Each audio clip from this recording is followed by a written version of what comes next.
La legislatura de Santa Fe endurece postura para las prisiones preventivas. De los proyectos solicitados por los legisladores al Ejecutivo Provincial para que sean incluidos en el temario de sesiones, la legislatura santafesina dio media sanción a las modificaciones del Código Procesal Penal para establecer nuevas condiciones para la aplicación de las prisiones preventivas.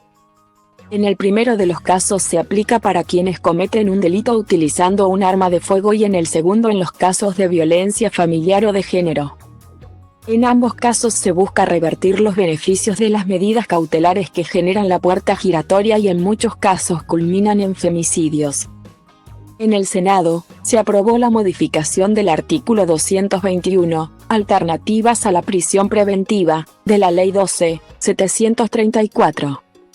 En el Senado, se aprobó la modificación del artículo 221, Alternativas a la prisión preventiva, de la Ley 12.734, agregando bajo el concepto de peligrosidad procesal, situaciones que dejan sin efecto las medidas cautelares y obliga a la sanción de la prisión preventiva por parte de los actores judiciales, artículo 219.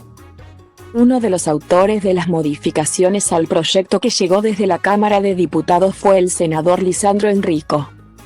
quien dijo que la puerta giratoria le hizo mucho daño a la sociedad y enumeró los casos de medidas cautelares. Alternativas a la prisión preventiva, tobillera electrónica, restricción de acercamiento, etc., que son muy utilizadas por el sistema procesal penal moderno y que culminan con un nuevo delito. Con las modificaciones a la ley, a las personas que cometan un delito con arma de fuego se le deberá aplicar la prisión preventiva, comillas, sin que sea necesaria la acreditación del disparo de la misma o de su munición. Actualmente el Código Procesal Penal establece que para la prisión preventiva debían cumplirse 3 condiciones: la existencia de elementos de convicción suficientes para sostener su probable autoría o participación punible en el hecho investigado, la pena privativa de libertad, que razonablemente pudiera corresponder en caso de condena, sea de efectiva ejecución, y las circunstancias del caso autorizaran a presumir el peligro de fuga o de entorpecimiento de la investigación.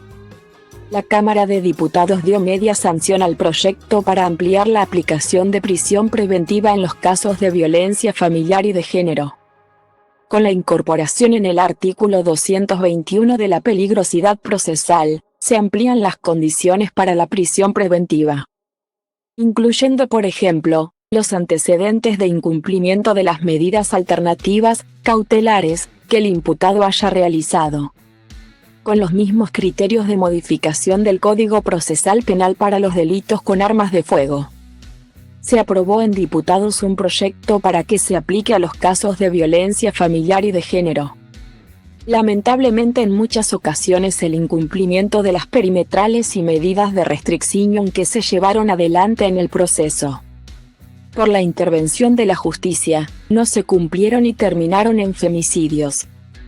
detalló Óscar Martínez, autor del proyecto. En esta ocasión el concepto de peligrosidad procesal se aplicará también cuando en el marco de un proceso o procesos anteriores, el imputado interfiere en el mismo, llevando adelante amenazas, lesiones o violando una perimetral, incumpliendo una orden judicial. La Cámara de Senadores y de Diputados volvieron a solicitar la presencia del ministro Claudio Brilloni y miembros de su gabinete, para poder avanzar en el trabajo y posterior sanción de la Ley de Emergencia en Seguridad. Los legisladores resaltaron que entienden el momento que se vive en la provincia y sobre todo en la ciudad de Rosario, pero remarcan que es necesario la reunión con el funcionario para poder crear y sancionar una ley ULTI, que pueda implementarse a través del tiempo y que sea eficiente.